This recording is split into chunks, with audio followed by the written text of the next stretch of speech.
देश में जहां 5 विषयों की नदी बहती है, शब्द की, स्पर्श की, रूप, रस, गंध की, वो संसार में लाकर छोड़ दिया। आंखों पर पट्टी बंधी हुई है, हाथों पर पैरों में पट्टी बंधी हुई है, और बेचारा धक्के खाता फिर रहा है।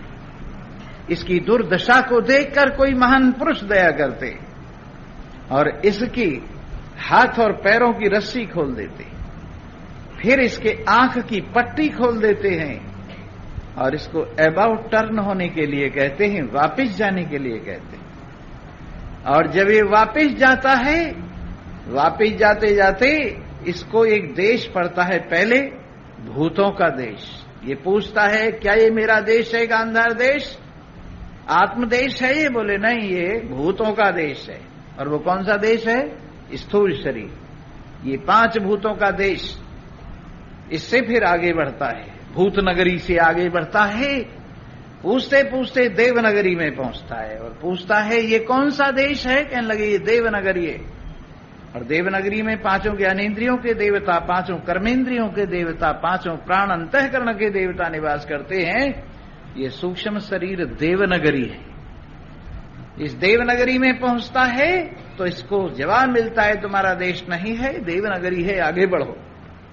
ये और आगे अंदर की ओर बढ़ता है तो इसको अंधेर नगरी मिलती है। अंधेर नगरी क्या है? अविद्या कारण शरीर, माया ही अंधेर नगरी है। और वहां से इसको अपने गांव का, अपने देश का बल्ब, जो सबको प्रकाशित करने वाला ज्ञान स्वरूप अपना आत्मा है, वो अनुभव में आता है, जो इस अंधेरे को भी प्रकाशित कर रहा है, जो इस अंधेरे को भी जान रहा है। और ये अपने देश में पहुंच जाता है। इस भूत नगरी से, इस देव नगरी से, इस अंधेर नगरी से पार होकर जब ये अपने स्वराज्य में पहुंचता है तो आनंदवान हो जाता है, निश्चिंत हो जाता है, इसकी यात्रा पूरी हो जाती है। परंतु भटकने वाले अब भी कितने ही भूत नगरी में भटक रहे हैं, कई देव नगरी में भटक रहे हैं, कई अंधेर नगरी में भटक रहे हैं, कोई कोई अपनी मंजिल पर पहुंचा है। बोलो सच्चिदानंद। जी हां, ध्यान दे के सुनिए। अपना नगर, अपना घर सदा वेलकम, दूसरे का घर नो एडमिशन विदाउट परमिशन। और ये अपना घर, ये अपना देश, ये अपना स्वरूप, ये अपनी महिमा, ये अपना आत्मा, जब चाहो तब दरवाजा खटखटाओ, खुला पड़ा है। खुला पड़ा है, बंद नहीं है। आपने बंद समझ रखा है, ये बंद है ही नहीं। अपना घर, अपना दरवाजा, अपनी जरा सी टिक टिक से खुल जाने वाला। और ओपन शीशम कीजिए, अपने आप में विराजमान होइए और निश्चिंतता का भरपूर मजा लीजिए। दूसरों के घर में, दूसरों की चारपाई, दूसरों का बाथरूम, दूसरों का सामान, हर चीज पे ध्यान रखना पड़ता है, कहीं गलती न हो जाए। लेकिन अपना घर, कोई निश्चिंता नहीं, कहीं बैठो, कहीं खड़े हो, कहीं लेटो, कहीं नहाओ, कहीं धो। समझे ना? जब हम बाहर गए विदेश में, हमने भी तमाशा देखा है विदेश का, 10-5 देशों में गए हैं, तो वहां सबसे बड़ी समस्या अपने देश में जो नहीं थी वहां थी। और हमें बड़ा चक्कर होता था इस बात का, यार यहां आजादी नहीं, न बाथरूम की आजादी, न शौच जाने की आजादी, किसी चीज की आजादी नहीं है। फिर इसके बाद जब हिंदुस्तान में आए और दिल्ली के एयरपोर्ट पर उतरे तो अपने देश को तब ये देखकर खुश हो गई, कहीं कोई पेशाब कर रहा है, कहीं कोई शौच जा रहा है, कोई भी किसी तरह की रोक टोक नहीं है। मैंने कहा ये अपने घर की बात है। तो इस तरह से अपने घर में क्या चिंता, अपने घर में कितनी निश्चिंतता, अपने घर में कितना आनंद। लेकिन दूसरे का घर चाहे कैसा ही हो, कितना ही बढ़िया हो, लोग तारीफ करते हैं अमेरिका की, इंग्लैंड की, यूरोप की, दुनिया भर के देशों की तारीफ करते हैं, सिंगापुर वगैरह की। लेकिन मैंने उनसे पूछा, अच्छा ये बताओ तुम्हें जितनी आजादी यहां है, इतनी दुनिया में कहीं है? कहने लगे साहब एक कागज का टुकड़ा डालने पर इतने डॉलर फौरन जुर्माना हो गया। मैंने कहा यहां कागज की बही खाते फेंक दीजिए, कोई रोकने वाला नहीं। क्योंकि ये अपना घर है। तो इस प्रकार से ये जो अपना घर है, अपना स्वरूप, इसमें कहां कोई कष्ट, कोई द्वैत है ही नहीं। सिर पर कोई तलवार भय की लटकी हुई नहीं है, अन्यथा तो द्वितीयाद वही भयम भवति, द्वैत की कल्पना से हर वक्त भय बना रहता है। इस प्रकार जो अपने राज्य में आया है, जो अपने एकत्व में विराजमान हुआ है, जो अपनी निर्विकल्पता को समझ गया है, जो अपनी निर्विकारता में, अपनी शुद्धता में, अपनी ज्ञान स्वरूपता में, अपनी सत स्वरूपता में विराजमान हुआ है, उसको कहां मोह, कहां उसके लिए संसार, कहां किसका ध्यान। सर्व संकल्प सीमायाम, सारे संकल्पों की सीमा खत्म हो गए हैं। सारे संकल्प जहां पर, ऐसे विशांत महान पुरुष को, ऐसे शांत महान पुरुष को, ऐसे बात स्वामी जी आपके आशीर्वाद से बात बनेगी। अरे मैं तो सारा आशीर्वाद यहां लुटा के जाता हूं, पर तुम ग्रहण भी करते हो आशीर्वाद को। लोग आशीर्वाद जी, स्वामी जी वो महात्मा थे, हमें बड़ा उन्होंने आशीर्वाद दिया। मैंने कहा क्या आशीर्वाद दिया? कि करोड़पति हो, ये आशीर्वाद दिया। और मैं तुम्हें कहता हूं, तुम सारे जगत के पति अपने पति हो। इससे बड़ा आशीर्वाद कौन सा है? अरे तुम आशीर्वाद की महिमा ही नहीं जानते हो ना, आशीर्वाद समझते हो क्या होता है। तुम्हारा आशीर्वाद तो ऐसा है, एक बुढ़िया थी, उसका मुकदमा चला गया जज साहब के यहां। जज साहब ने फैसला उस बुढ़िया के अनुकूल दे दिया, और अनुकूल जब दे दिया तो बुढ़िया बड़ी खुश हुई। और जज साहब ने देखा बुढ़िया मूड में है, पूछा क्यों बुढ़िया खुश हो ना, तुम्हारा फैसला ठीक हो गया? हाँ बेटा मैं बड़ी खुश हूं, भगवान करे तू पटवारी हो जा। जज साहब को क्या कहती है वो? भगवान करे तू पटवारी हो जा, क्योंकि उसकी दृष्टि में तो पटवारी सबसे बड़ी चीज थी। गांव में सबसे बड़ा ऑफिसर पटवारी होता है। तो इस प्रकार से जिन ना समझ अज्ञानी लोगों को ये पता ही नहीं है कि सबसे बड़ी चीज क्या है, जिनको ये पता ही नहीं है कि अपनी वास्तविकता क्या है, जिनको ये पता ही नहीं है कि अपनी महिमा क्या है, वो इन संसार की वस्तुओं की जरा सी महिमा को समझ कर ये समझते करोड़पति हो जाए, 10 बेटों का बाप हो जाए। खैर अब तो ऐसा आशीर्वाद कम देते, लोग डरते हैं ऐसे आशीर्वाद से। पहले दिया करते थे 10 बेटों का बाप हो गए। तो इस प्रकार से अब ऐसा कहते 10 बापों का एक बेटा हो गए। पहले जमाने की तो और बात। इस प्रकार क्व मोह क्वचवा विश्वम क्व तद्ध्यानम क्व मुक्तता। अरे कहां मोह, किसका संसार, किसका बनना बिगड़ना, जब है ही ये स्वप्न और कुछ है ही नहीं। अरे हमने मूल्य दे रखा और मूल्य कुछ भी नहीं, हमारा दिया हुआ मूल्य है। अगर मूल्य है तो सबकी दृष्टि में बराबर मूल्य क्यों नहीं? अगर इस संसार का मूल्य है तो सबकी दृष्टि में बराबर मूल्य क्यों नहीं है? आपके बेटे का मूल्य आपकी दृष्टि में ज्यादा है और आपके पड़ोसी की दृष्टि में कुछ भी नहीं है। इसकी वजह क्या है? आपके धन का मूल्य आपकी दृष्टि में ज्यादा है, आपकी पड़ोसी की दृष्टि में कुछ भी नहीं है। इसका मतलब क्या है? कि ये मूल्य आपका दिया हुआ है, ये मूल्य आपका माना हुआ है, ये प्राइस आपकी मानी हुई है। वास्तव में इसका कोई मूल्य है नहीं। इसका मूल्य आपने मान लिया है। आप किसी मकान में रहते हैं, उसके लिए आपका मूल्य है, लेकिन पड़ोसी जो उस मकान में रहता नहीं है उसके लिए उसका कोई मूल्य नहीं है। तो संसार में ये जितनी भी चीजें हैं, सबके मूल्य अपनी अपनी मतलब को और स्वार्थ को लेकर माने हुए हैं, और सबके मूल्य कल्पित हैं, फर्जी हैं, अपने अपने मन के हिसाब से हैं। लेकिन परमात्मा का मूल्य ये बताओ किसकी दृष्टि में नहीं है? जो यूं कहता है मैं परमात्मा को नहीं मानता, उसे पूछो तू कौन है न मानने वाला? जो यूं कहता है मैं परमात्मा को नहीं मानता, तू न मानने वाला कौन है? पहले अपनी व्याख्या कर तो पता चलेगा। ये जो नहीं मानता ना, मैं भगवान को नहीं मानता, यही भगवान है। जो यूं कह रहा है कि मैं भगवान को नहीं मानता, यही भगवान है। मानने में भी वही है और न मानने में भी वही है, दूसरा तो कोई नहीं है। जो यूं कहता है मानता हूं, वहां भी हाजिर है। जो यूं कहता है नहीं मानता हूं, हाजिरी तो वहां भी है। किसको नहीं मानता वो बात जाने दे, पर तू तो है ना जो नहीं मानता। इसलिए अपने आप की गैर हाजिरी तो कहीं संभव है ही नहीं। और कौन ऐसा है जो अपने आप को प्यार नहीं करता? 100% मूल्य आत्मा का है अपनी दृष्टि में और सबकी दृष्टि में। अपने अपने आप में विराजमान एक ही आत्मा, उसको कौन ऐसा है जो मूल्य उसका न समझता हो। इन दोनों ने ये प्रतिज्ञा की हो जब 5 मिनट रहे तब चलेंगे, समझे ना। अरे पहले आ जाया करो, यहां तो माल लुटता है। जी हां, तो इस तरह से ये जो है मूल्य, संसार के मूल्य तो बराबर है नहीं, संसार के मूल्य तो मान्यता पर हैं, संसार के मूल्य तो स्वार्थ पर हैं, संसार के मूल्य तो आवश्यकता पर हैं, संसार के मूल्य तो माने हुए हैं। लेकिन जो अपना मूल्य है वो 100% है और उसको कोई घटा नहीं सकता, उसे कोई माइनस कर नहीं सकता। तो जिसका मूल्य सबके लिए बराबर है और जिसको सब प्यार करते हैं, जिसको सब अपना समझते हैं, जिसमें सबको शांति मिलती है, जिसमें सबको चैन मिलता है, जो सबको अकेला घर है, जो सबका अकेला आंगन है, जो सबकी अकेली आजादी है, जो सबका अकेला आनंद है, ऐसा अपना स्वरूप, ऐसा परमात्मा देव।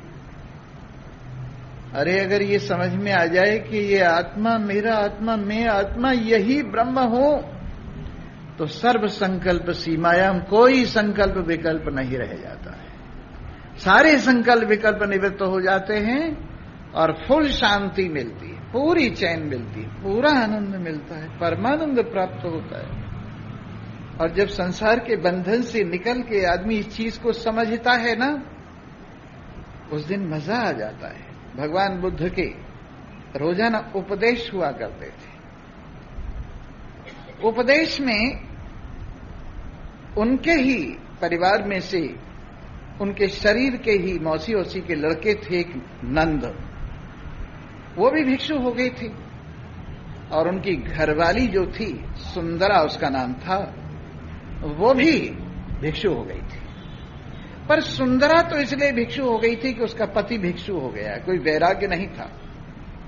और वो भगवान बुद्ध से बहुत जलती थी, इसलिए जलती थी कि उसके पति को भिक्षु बना दिया है उसने, इसलिए जलती थी कि वो रूप को अनित्य कहता है, इसलिए जलती थी वो सौंदर्य की महिमा नहीं जानता है, इसलिए जलती थी वो शरीर को अनित्य बताता है, और उनका लेक्चर सुनने के लिए नहीं जाती थी। लेकिन देखो महान पुरुषों की महिमा, उनकी शरण में रह के उनसे भी जलने वाले वहीं रह रहे। देखो महान पुरुषों की महिमा, उनसे जलने वाले, उनसे दुखी होने वाले, उनसे द्वेष करने वाले भी उनकी शरण में पड़े हैं। उनको भी ये नहीं कहते तू यहां नहीं रह सकता क्योंकि तू मेरे से द्वेष करता है। ये भगवान की विशेषता है। अपने विरोधी को कोई सहन नहीं करता, लेकिन भगवान अपने विरोधी को भी सहन करते, नास्तिक को भी रोटी देते। तो भगवान बुद्ध कोई बात नहीं, ना समझे, बच्ची है, ये समझ के ख्याल नहीं किया करते थे। एक भिक्षुणी ने एक दिन कहा, अरे तुम यहां बैठी रहती हो, थोड़ी देर चल के भगवान बुद्ध का लेक्चर सुना, उपदेश सुना करो, कल्याण हो जाएगा। सुन लिया उपदेश, 1.5 बात कहते हैं वो, शरीर की तरफ ध्यान मत दो, शरीर मिथ्या है, शरीर राख हो जाएगा, शरीर खाक हो जाएगा, शरीर का कोई मूल्य नहीं है। कोई सुनने की चीज है ये? शरीर न हो तो क्या हो सकता है? बोले कोई बात नहीं, तू आज चल तो सही। खैर एक उनकी सहेली जबरदस्ती खींच कर ले आई और वो ऐसी जगह पर पीछे बैठी कि कहीं भगवान बुद्ध देख न ले, पीछे बैठ गई। हमने देखा है कमजोर लड़के जो होते हैं ना, वो आमतौर से पीछे बैठते हैं। वो देखते हैं कि क्लास में कहीं आगे बैठेंगे तो पूछताछ हो जाएगी, इसलिए पीछे बैठो, वो पीछे बैठ जाते हैं। लेकिन टीचर भी विचित्र होता है, पीछे वालों को ज्यादा पूछता है, आगे वालों को कम पूछता है और पीछे वालों को ज्यादा पूछता है। तो जी हां, वो पीछे बैठ गई देवी। भगवान बुद्ध ने कुछ नहीं कहा, स्वाभाविक उपदेश देते रहे। पर सुंदरा ने एक दृश्य देखा, और वो दृश्य ये देखा कि 2 नव युवतियां भगवान बुद्ध के एक इस तरफ चमर डुला रही, और किसी को नहीं दिखाई दिया। ये दृश्य केवल सुंदरा को दिखाई दिया कि इधर से एक स्त्री, दूसरी ओर से दूसरी स्त्री चमर डुला रही। लेकिन इतनी सुंदर एक कहावत है, मोह न नारी नारी के रूपा, पन्नगारी यह रीति अनूपा। तुलसीदास जी ने चौपाई कही है ये कि स्त्री स्त्री के रूप से मोहित नहीं होती है, और कोई स्त्री दूसरी को देखने जाए तो कुछ न कुछ कमी जरूर निकालेगी। यूं कहेगी वैसे तो ठीक है पर नाक छोटी है जरा, वैसे तो ठीक है बाकी ये कमी है। परंतु तुलसीदास जी इस मामले में मैं आपको बताऊं सही बात, इस मामले में भोले भाले तो उनको पता नहीं था, अन्यथा तो स्त्री भी स्त्रियों के रूप से मोहित हो जाती हैं। तो हुआ क्या, उन्होंने देखा और देख के मोह को प्राप्त हो गई। इतनी सुंदर स्त्रियां भगवान बुद्ध की सेवा में रहती हैं। हम तो समझती थी कि मैं तो समझती थी मेरी जैसी सुंदर दुनिया में कोई नहीं है, और ये सोचते सोचते वो दोनों स्त्रियां वृद्धावस्था की ओर जाने लगी। बुढ़ी होती गई और ऐसी जर्जर हो गई कि देखने लायक उनका रूप, उनका शरीर न रह गया। विचार किया कि हो मेरा शरीर भी इसी तरह से बुढ़ापे से एक दिन ऐसा ही कुरूप हो जाएगा और मुझे भी कोई नहीं देखेगा। और धीरे धीरे वो दोनों अग्नि की ज्वाला में भस्मीभूत हो गई और वहां दोनों एक एक मुट्ठी राख के सिवाय कुछ बाकी नहीं रह गया। जब सुंदरा ने ये दृश्य अपनी आंखों से देखा तो उन्हें अनुभव हो गया कि सचमुच ये शरीर मिथ्या है, स्वप्नवत है, एक मुट्ठी राख के सिवाय कुछ नहीं है। हिंदुस्तान का बादशाह बहादुर शाह जब यहां से पकड़ के अंग्रेज उसे ले गए, रंगून में कैद में डाल दिया, तो यूं कहा करता था, न किसी की आंख का नूर हूं, न किसी के दिल का करार हूं, जो किसी के काम ना सके, मैं वो एक मुस्त गुबार हूं, जो किसी के काम ना सके। न तो मैं किसी की आंख का नूर हूं, अपने शरीर को देख रहे हैं, और आज कैद में बुढ़ा शरीर जो बादशाह कहलाता था, आज उसका क्या हाल हो रहा है। कह रही ही कि आज मुझे देखकर किसी की आंखों में ज्योति दिखाई नहीं देती, और मुझे देखकर किसी के दिल को चैन नहीं मिल रहा। नहीं तो मेरी मां देखती थी, मुझे देखते ही उसकी आंखें चमकने लगती थी, मुझे देखते ही उसके हृदय को चैन मिलता था। लेकिन आज ये शरीर, न तो मैं किसी की आंख का नूर हूं और न किसी के दिल का करार हूं, जो किसी के काम न आ सके, वो मैं एक मुस्त गुबार हूं। एक मुट्ठी भर धूल, गुबार माने धूल, एक मुट्ठी भर वो धूल हूं, एक मुट्ठी भर वो भस्म हूं, जो किसी के काम आने वाली नहीं। इस शरीर को कह रहे हैं। लेकिन उसको बड़े दुख के बाद ये अनुभव हुआ, पर वो अपने आप को शरीर समझकर ये बात कह रहा है। लेकिन ज्ञानवान जानता है शरीर की तारीफ है, मैं आत्मा शरीर से अलग हूं, और मैं सभी के दिल, सभी की आंख का नूर हूं, और सभी के दिल का करार हूं।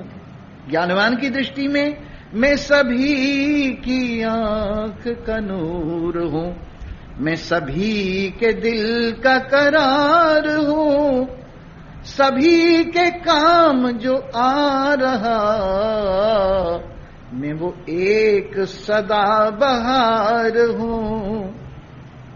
जो सब में बैठा हुआ शरीर फ्यूज होते हैं, आत्मा फ्यूज नहीं होता। बल्ब फ्यूज होते हैं लेकिन बिजली फ्यूज नहीं होती। तो शरीर तो अनित्य है, मिट्टी की एक मुट्ठी मात्र है, लेकिन आत्मा अजर अमर अविनाशी है। इसलिए आत्मा की अजरता, अमरता, अविनाशता का अनुभव करने वालों को ये दुख नहीं होता, हाय मेरा शरीर स्वामी जी अब क्या हो गया, देखो बुढ़ापे ने क्या कर दिया, नहीं तो मैं भी कभी था कुछ। ज्ञानवान कहता है ये तो शरीर का रोजाना का परिवर्तन स्वाभाविक धर्म है, ये तो परिवर्तन होता ही है शरीर में, इसको स्वीकार करना चाहिए। अरे बालकपन भी इसका अच्छा है, ठीक है, जवानी भी इसकी ठीक है, और बुढ़ापा भी इसका ठीक है। बुढ़ापे का मजा जो लेना जानते हैं वो जानते हैं बुढ़ापे में कितने मजे हैं। देखो बुढ़ापे के मजे, वो टोपी वाला सो रहा है, एक टोपी वाला जग गया, दूसरा टोपी वाला भाई उठा नहीं है। ये बुढ़ापे के मजे हैं, जवानी में कौन सोने दे रहे। अच्छा देखो बुढ़ापे में कितना आनंद है, न कहीं जाने की जरूरत क्योंकि पैर नहीं चलती। अगर मन भी ठिकाने लग जाए तो दोहरा मजा, मन भी ठिकाने लग गया और शरीर भी ठिकाने लग गया, दो मजे। कान सुनते नहीं, अगर मन भी इस बात को स्वीकार कर ली और मन भी सुनने की इच्छा वाला न रहे तो कान सुनते नहीं और सुनने की इच्छा नहीं, दोनों मजे इकट्ठे हो गए। आंख देखती नहीं बुढ़ापे में और मन में देखने की इच्छा न हो और आंख देखती भी नहीं, तो दो मजे इकट्ठे हो गए। इस तरह से अगर मन समझ लेवे तो बुढ़ापे का एक अपना मजा है। दुनिया पूछती नहीं और हम भी दुनिया को पूछते नहीं, हम भी दुनिया को, हम ही कौन सा किसी के लिए गलीचा बिछाई बैठे, कोई आएगा, आए तो आए, नहीं आए तो ना आए, हम अपने आप का आनंद ले रहे हैं, मस्ती ले रहे हैं। तो इस तरह से जिसे लोग बुढ़ापा और बुरा आपा और पता नहीं क्या क्या गाली देते हैं, अगर समझ लिया जाए तो इसमें बड़ा आनंद है, इसमें बड़ा मजा है। पर मन परमात्मा की ओर होना चाहिए, बस बात इतनी। हर एक फल पकने पर बढ़िया हो जाता है, ये क्यों सड़ जाता है, ये क्यों बुरा लगता है, उसकी वजह यह है कि डाली से लगा नहीं रहता, टूट जाता है डाली से। अगर डाली से लगा रहे, स्वरूप से जुड़ा रहे, परमात्मा से जुड़ा रहे, तो इसका बुढ़ापा भी अच्छा है और मीठा है। और अगर ये डाली से टूटा रहे और दुनिया के चक्कर में ही पड़ा रहे, बच्चों के चक्कर में, बीवी के चक्कर, स्वामी जी एक बुढ़ा कहा करता था मेरे को, 5 मिनट के लिए भी नहीं आके बैठती सत्यानासीन, घरवाली को कहता था, कम से कम 5 मिनट मेरे पास आके बैठ जाए, सुख दुख की पूछ ले वे बुढ़ापे में, तो कम से कम मुझे चैन और शांति तो मिल जाए। मैंने कहा बड़े दुख की बात है, हम भी तेरे दुख में शामिल हैं, समझाएंगे मास्टरनी को, मास्टरनी थी। खैर अब आप ये देखिए, अगर वो उसके मन में शांति होती और परमात्मा के साथ बैठ जाता तो किसी को 5 मिनट क्या 10 मिनट के लिए, 2 मिनट के लिए भी किसी की इच्छा न होती। अजी बच्चा है, चुप कैसे निकल जाते हैं, राम राम भी नहीं करते। अरे तू राम राम कर, उन्हें जाने दे घेरे में, वो नहीं करते तो न सही तू ही राम राम कर। पोते हैं देखो जी, 10 मिनट आके यहाँ मेरे पास गोदी में बैठ जाएं, खेल लें तो मेरा जी लग जाए, लेकिन पोते तक को यहाँ आने से रोक दिया है। अरे रोक देंगे और क्या, टट्टी पेशाब करेंगे यहाँ और क्या करेंगे, जाने दे, इधर उधर बेकार की चिंता करता है। तो थोड़ी सी अगर समझ आ जाए तो बुढ़ापे में बड़ा मजा है, बड़ा आनंद है, लेकिन समझ नहीं आती, इसलिए बालकपन भी दुखी है, जवानी में भी दुखी है और बुढ़ापे में भी दुखी है, और यहां भी दुखी है और परलोक में भी दुखी है। अगर समझदारी है तो हर वक्त प्रसन्नता है, हर वक्त आनंद है। स्वामी जी बीमारी में क्या मजा होता है, बीमारी में भी बड़ा मजा होता है, ऐसा मजा होता है बीमारी में, भगवान नजदीक होता है, बीमारी में शरीर का मिथ्यात्व नजदीक होता है, बीमारी में संसार का मिथ्यात्व समझ में आता है, और बीमारी में अगर समझ में आ जाए बात तो अलगाव हो जाता है शरीर से, और अगर समझ में ना आए तो रोते, जो आए भैया क्या करो, पता नहीं कहां से बीमारी आ गई, जहां से तंदुरुस्ती आई है वहीं से बीमारी आई है। दोनों बहन हैं ये, कोई चीज ब्रह्मा जी ने अकेली नहीं जन्मी, 2-2 जन्मी, जोड़े से पैदा की, सुख और दुख, लाभ और हानि जय और पराजय, यश और अपयश, दिन और रात, ऊंचाई और नीचाई, जो कुछ बनाया है ब्रह्मा जी ने वो जोड़े से बनाया है। ब्रह्मा जी की जो संतान होती है वो डबल होती है, इसलिए ये जो बना है सो डबल हुआ है। इसलिए अगर सुख आएगा तो साथ में दुख को भी झेलना पड़ेगा भाई, लाभ आएगा तो हानि को भी झेलना पड़ेगा। अगर तू ससुराल बनाएगा तो सास और ससुर के भी नखरे सहने पड़ेंगे भाई। क्यों? घरवाली के साथ वो भी जुड़े हुए हैं, समझे ना। उनको माता पिता कहना पड़ेगा और उनके पैरों में सिर झुकाना पड़ेगा। क्यों? नहीं तो घरवाली को छोड़ दे। इस तरह से संसार का हाल ऐसा है कि इसके साथ संबंध जोड़ोगे तो दो दो चीजें जरूर आएंगी। इसलिए कोई बात नहीं है, जहां सुख है वहां दुख भी है, जहां लाभ है वहां हानि भी है, जहां और चीजें, सब चीजें हैं, सबको सहन करो और आनंद मनाओ और दोनों को स्वप्न की तरह से देखो। तुम तमाशा देखने वाले हो, तमाशे से अलग हो। आओ अब भजन सुनो और अपने अपने घर जाओ। कल को और बात बताऊंगा बढ़िया से बढ़िया। क्या समझते हो बुढ़ापे को जवानी में बदल दूंगा। कह दो तुम चांद सितारों से, तुम में उजियाला मेरा है। कह दो तुम चांद सितारों से, तुम में उजियाला। सब रंग जगत में मेरे हैं, सब गोरा काला मेरा है। सब रंग जगत में मेरे हैं, सब गोरा काला। जैसा तुम कहते हो या रब, वैसा तो किसी ने कहा नहीं। जैसा तुम कहते हो, मुझसे शिकायत करते हैं लोग, कैसे तो कोई नहीं कहता जिस तरह से तुम कहते हो। तो उसकी बात सुनो। जैसा तुम कहते हो या रब, वैसा तो किसी ने कहा नहीं। अरे क्या गरूर तुमको भारी है, बुद्धि का दिवाला तेरा है। कह दो तुम चांद सितारों से, तुम में उजियाला मेरा है। सुनो, दिल तो रखते दिलदार नहीं, जो तुम बोले सो यार नहीं।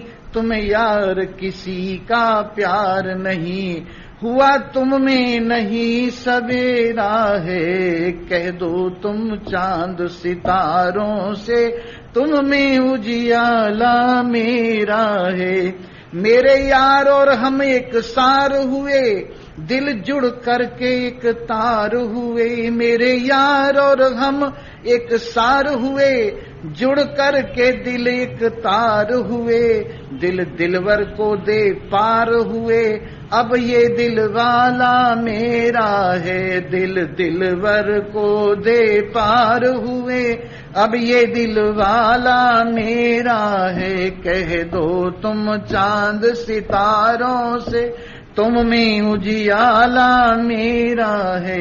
दिल में मैं प्रमाता चेतन हूँ। गौर करके सुनो।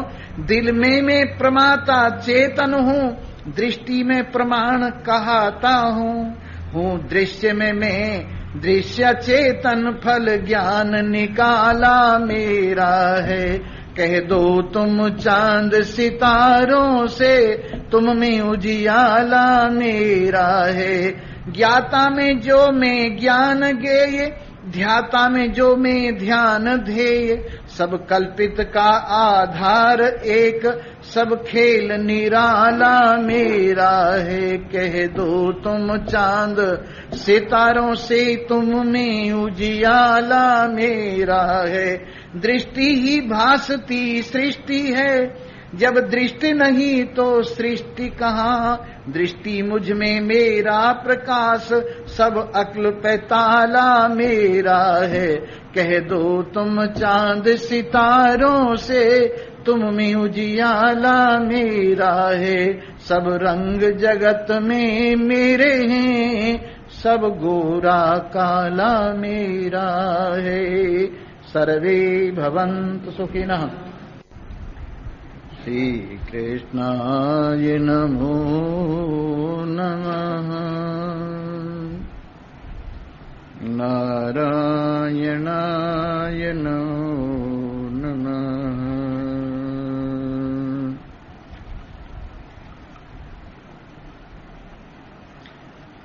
येन विश्वमिदं दृष्टम् स नास्तीति करोतु वै।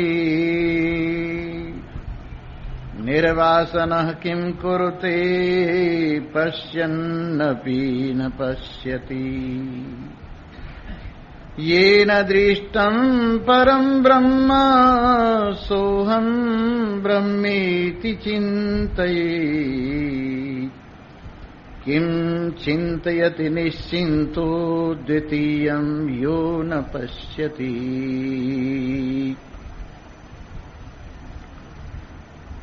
उपस्थित सत्संग प्रेमी सज्जन वृंद,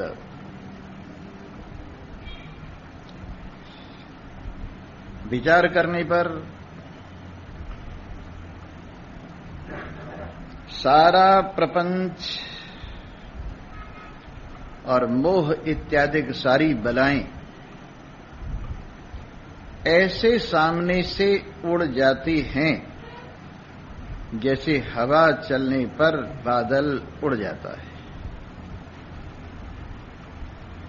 जब तक हवा तीव्र गति को प्राप्त नहीं होती तब तक बादल छाया रहता है,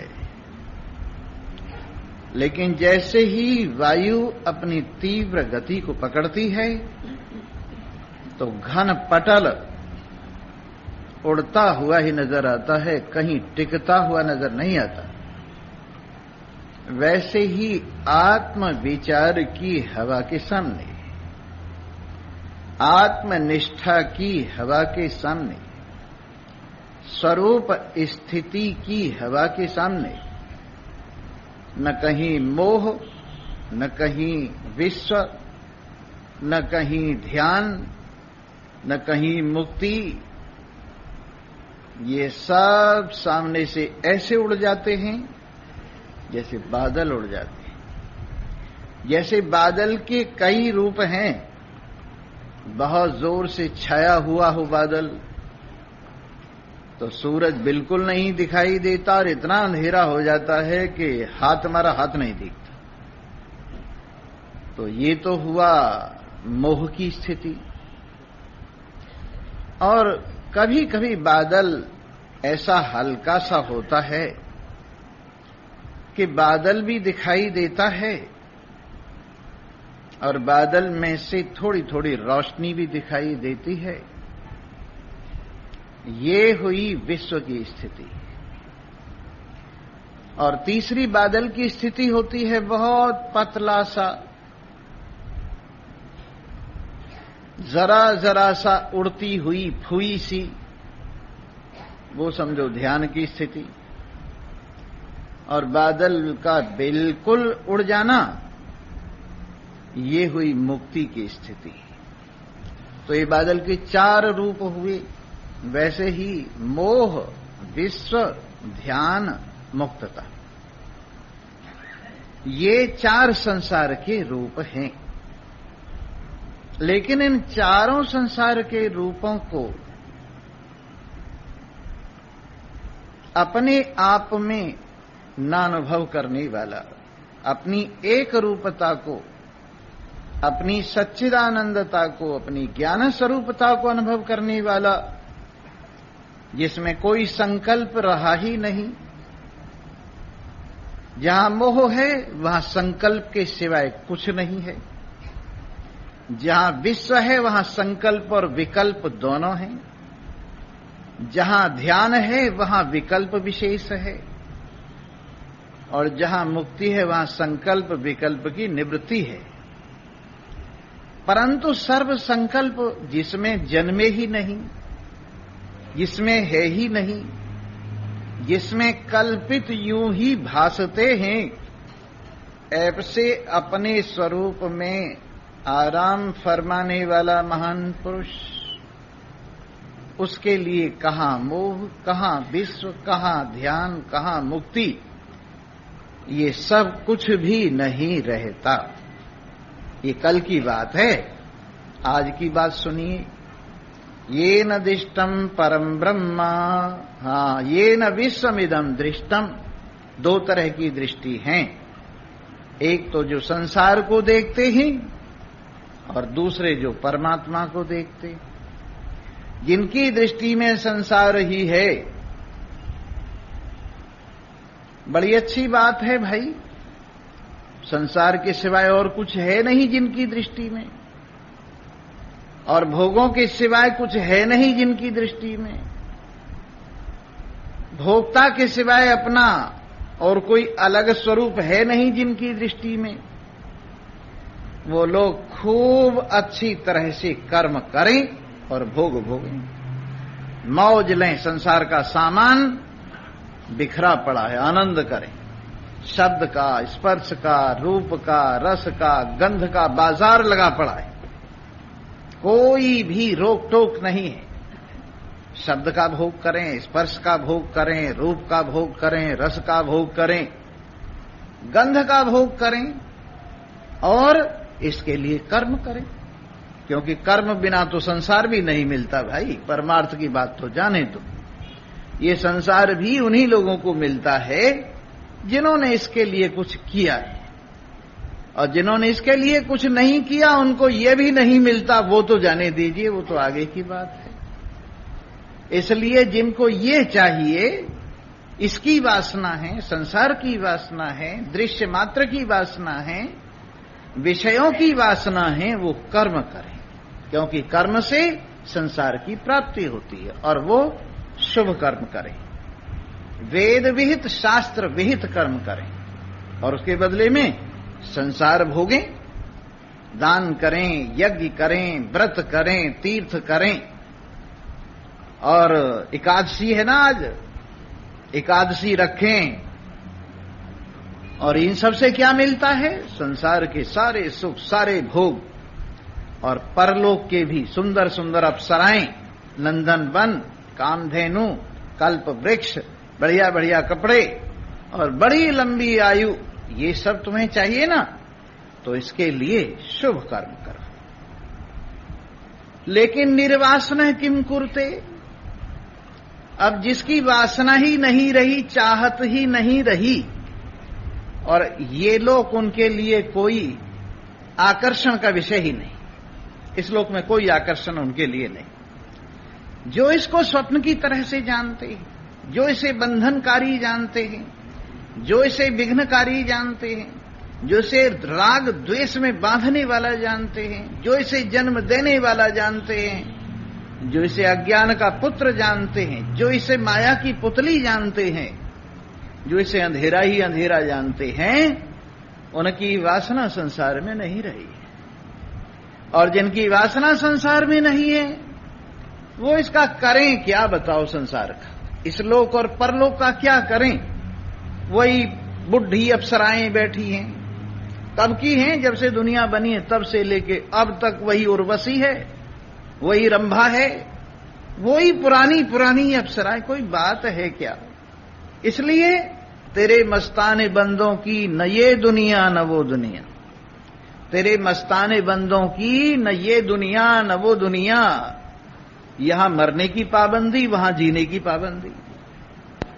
तेरे मस्ताने बंदों की न ये दुनिया न वो दुनिया, यहां मरने की पाबंदी, मुश्किल से मकान बनाया, जहां तहां से लाके पत्थर लगवाया, और पता नहीं क्या क्या भोग सजाए मकान में, इतने में घंटी बज गई कि चलो यहां से। कुछ बात है क्या? हड़ताल कर देनी चाहिए मृत्यु के सामने लोगों को, असहयोग आंदोलन कर देना चाहिए। कुछ बात है? बड़ी मुश्किल से 4 बच्चे पैदा किए, वो जब जवान हुए तो घंटी बज गई, चलो यहां से। कुछ बात है? तो यहां मरने की पाबंदी और वहां जीने की पाबंदी। 10 लाख साल तक जीना ही पड़ेगा तुम्हें। अजी अब तो बस देख लिया, वो तो साल 2 साल में ही देख लिया जाता है। 10 लाख साल कि यहां स्वर्ग में 10 लाख साल रहना ही पड़ेगा। चाहे कितनी अच्छी जगह हो, आदमी रहते रहते थक तो जाता ही, ये बोर तो हो ही जाता है आखिर। अब 10 लाख साल तक रहना पड़ेगा, कोई बात है? वहां जीने की पाबंदी। इसलिए तेरे मस्ताने बंदों की न ये दुनिया न वो दुनिया, तेरे मस्ताने बंदों की न ये दुनिया न वो दुनिया। यहां मरने की पाबंदी, वहां जीने की पाबंदी। इसलिए अता कर दो जन्नत इन भिखारियों को, इन मांगने वालों को जन्नत दे दो, स्वर्ग दे दो, अप्सराएं दे दो, सारा सामान दे दो। पर मैं तो तेरा सामना चाहता हूं, मैं तो सिर्फ तुझे चाहता हूं, तेरे सिवाय और कुछ भी नहीं चाहता। पर जो इतनी भी वासना नहीं रखते, अपने आप में देख लिया है जिन्होंने वास्तविकता को, वो तुझे भी नहीं चाहते और तो और। इसलिए निर्वासना, जिनकी वासना निवृत्त हुई, जिनकी इच्छा निवृत्त हुई, जिनका अब कुछ भी संकल्प विकल्प नहीं रहा, वो देखते हुए भी संसार को नहीं देखते। देखते हैं, परंतु जैसे तुम देखते हो ऐसे वो नहीं देखते। तुम देखते हो, हाय ये भी मेरी हो जाए, ये चीज भी मेरी हो जाए, ये दुकान भी मेरी हो जाए, ये सामान भी मेरा हो जाए। निकाल दो बाजार में से एक बार, हर चीज को गृध्र दृष्टि से देखोगे, ऐसे देखोगे जैसे गृध्र देख रहा हो कि ये भी मेरी हो जाए, ये भी मेरी हो जाए, ये भी मेरी हो जाए। देखो कितनी हिम्मत की, आज पहले ही आ गए। ऐसे बढ़िया रहे तो और पहले आओ कल को। बोलो सच्चिदानंद। ध्यान दीजिए, तो ये कोई नजर है, कोई दृष्टि है, जिस चीज को देखो उसी पे लालच, इसका नाम है गृध्र दृष्टि। और एक होती है हंस दृष्टि। हंस दृष्टि देखते हुए भी नहीं देखते। वाह वाह। द्वासुपर्णा सयुजौ सखायौ समानम वृक्षम परिसस्वजाति। वेद में मंत्र आता है, 2 पक्षी एक ही घोंसले में रहते हैं। कितने पक्षी? 2 पक्षी एक ही घोंसले में रहते हैं और एक ही पेड़ में रहते हैं। एक ही पेड़ में एक ही घोंसला, 2 पक्षी एक ही घोंसले में रहते हैं। समानम वृक्षम, समान ही वृक्ष है, समान ही घोंसला है, पर उनमें से एक तो गृध्र की तरह से इस संसार के पेड़ में मन लगाए हुए इसके फल खाता रहता है, और दूसरा हंस की तरह से इस पेड़ को भी देख रहा है, फल खाने वाले को भी देख रहा है, फलों को भी देख रहा है, लेकिन बस देखने देखने से ही संतुष्ट है। देवता देख के ही खुश हो जाते हैं, देवता देख के ही खुश हो जाते हैं। देवताओं से भी आगे है जो देख रहा है, देख के ही प्रसन्न है। तो इसमें भोगने वाला कमजोर है और देखने वाला हेल्दी है, तंदुरुस्त है ना? अजीब बात। इन 2 पक्षियों में जो भोगता है, जो इस वृक्ष के फल खाता है, वो बेचारा कमजोर है, दर्द वाला है, दुखी है, जन्म मृत्यु को पाने वाला है, कष्ट पर कष्ट भुगतने वाला है। लेकिन जो देखता है, खाता नहीं है, वो मजे उड़ाता है, वो आनंद लेता है। तो ज्ञानवान भी संसार में रहता है और अज्ञानी भी उस संसार में रहता है। ज्ञानी रहता है हंस की तरह से, इस संसार को देखता हुआ, कहीं भी मन न लगाता हुआ, कहीं भी न भटकता हुआ, और अज्ञानी रहता है गृध्र की तरह से, जी करता है सारे फल मैं ही खा जाऊं। जितने इस पेड़ पर फल लगते हैं, न ब्रह्मा को छूने दूं, न विष्णु को छूने दूं, न शिव को छूने दूं, न देवताओं को छूने दूं, न देवियों को छूने दूं। जितने फल हैं सारे फल मैं ही खा जाऊं, सारी जमीन पर मैं ही लेट जाऊं और सारे भोग मैं ही भोग जाऊं। ऐसी